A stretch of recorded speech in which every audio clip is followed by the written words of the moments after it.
तुमचा ब्लॉगर चक्क आज राहणार.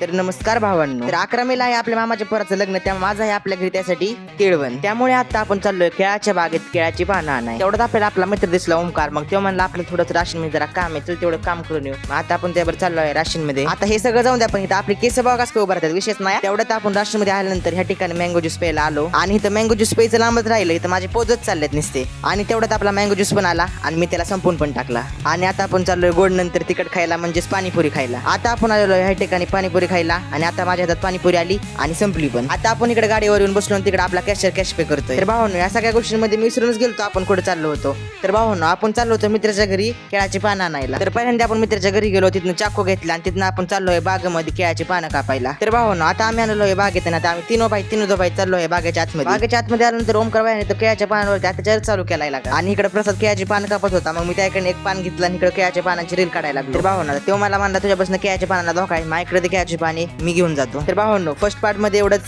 सेकंड पार्ट लवकरच. आता काय निवांतच.